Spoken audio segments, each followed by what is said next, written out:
मध्य प्रदेश के एक छोटे से कस्बे में हनुमान जी का एक प्राचीन मंदिर स्थित है। ये मंदिर इतना प्राचीन और जागृत था कि जनमानस में मान्यता थी, यहाँ सच्चे हृदय से जो भी पुकार करे, बजरंग बली तुरंत उसकी रक्षा करते हैं। ठीक उसी मंदिर के पास ही एक पुलिस स्टेशन था। वहीं एक साधारण हवलदार कार्यरत था। नाम था राम प्रसाद। न अधिक पढ़े लिखे थे, न उच्च पद पर थे, पर हनुमान जी में उनकी भक्ति अद्वितीय थी। हर दिन सुबह सबसे पहले हनुमान जी के मंदिर में जाकर दर्शन करते, चरणों में शीश नवाते और फिर ही थाने जाते। कई बार तो वे मंदिर में बैठते और हनुमान चालीसा या सुंदरकांड का पाठ करते हुए ध्यानस्थ हो जाते। उनकी भक्ति इतनी गहरी थी कि कई बार आंखें बंद करके समाधि में चले जाते और 3 से 4 घंटे यूं ही बीत जाते। उनकी इस आदत से उनके वरिष्ठ अधिकारी, थाना प्रभारी बहुत नाराज रहते। एक दिन तो गुस्से में आखिरी चेतावनी दे दी, अगर अब एक दिन भी ड्यूटी में देर हुई तो नौकरी से निकाल दिया जाएगा। राम प्रसाद जी परेशान हो उठे। बोले, प्रभु, मैं आपके बिना तो एक दिन भी नहीं रह सकता, अब क्या करूं? अगले दिन वे मंदिर के बाहर तक आए, लेकिन भीतर नहीं गए।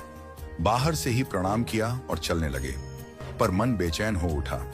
क्या नौकरी इतनी बड़ी है कि मैं अपने ठाकुर जी को बाहर से प्रणाम करके लौट जाऊं? नहीं, मुझे अंदर जाना ही होगा। जो होगा देखा जाएगा। नौकरी जाएगी तो जाए, लेकिन हनुमान जी कभी मुझे नहीं छोड़ेंगे। वो भीतर गए, हनुमान जी के चरणों में बैठे और समाधि लग गई। इस बार तो 8 घंटे बीत गए। जब आंख खुली तो अंधेरा हो चुका था। बजरंग बली, आपने तो आज मेरी नौकरी पक्की छुड़वा दी। हंसते हुए बोले, ठीक है, अब मैं ही जाकर निवेदन कर देता हूं कि मुझसे यह नौकरी नहीं हो पाएगी। वो थाने पहुंचे और इंस्पेक्टर से बोले, साहब, आप रोज मुझे डांटते हैं, आज मैं स्वयं ही निवेदन करता हूं, मुझे इस नौकरी से मुक्त कर दीजिए। इंस्पेक्टर चौंके।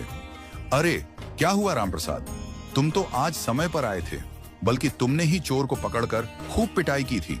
बड़ी बहादुरी से काम किया। राम प्रसाद चकित। मैं आज? मैंने तो मंदिर से सीधे अभी अभी आपके पास आया हूं। चोर वोर किसे मारा, किसे पकड़ा? तब सारे सिपाही बोले, क्या राम प्रसाद जी मजाक कर रहे हो? आज सुबह तुमने चोर को ऐसा उठाकर पटका, उसकी नाक से खून बहने लगा, हम सब ने देखा। अब राम प्रसाद सन्न। प्रभु, ये आपकी लीला है?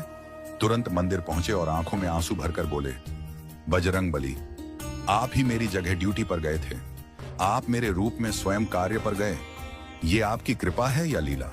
और हनुमान जी की मूर्ति के सामने जैसे ही सिर नवाया, उनके नेत्रों से अश्रुधारा बह निकली। उस दिन से उस मंदिर की ख्याति और बढ़ गई। जहां भक्ति सच्ची हो, वहां भगवान स्वयं सेवक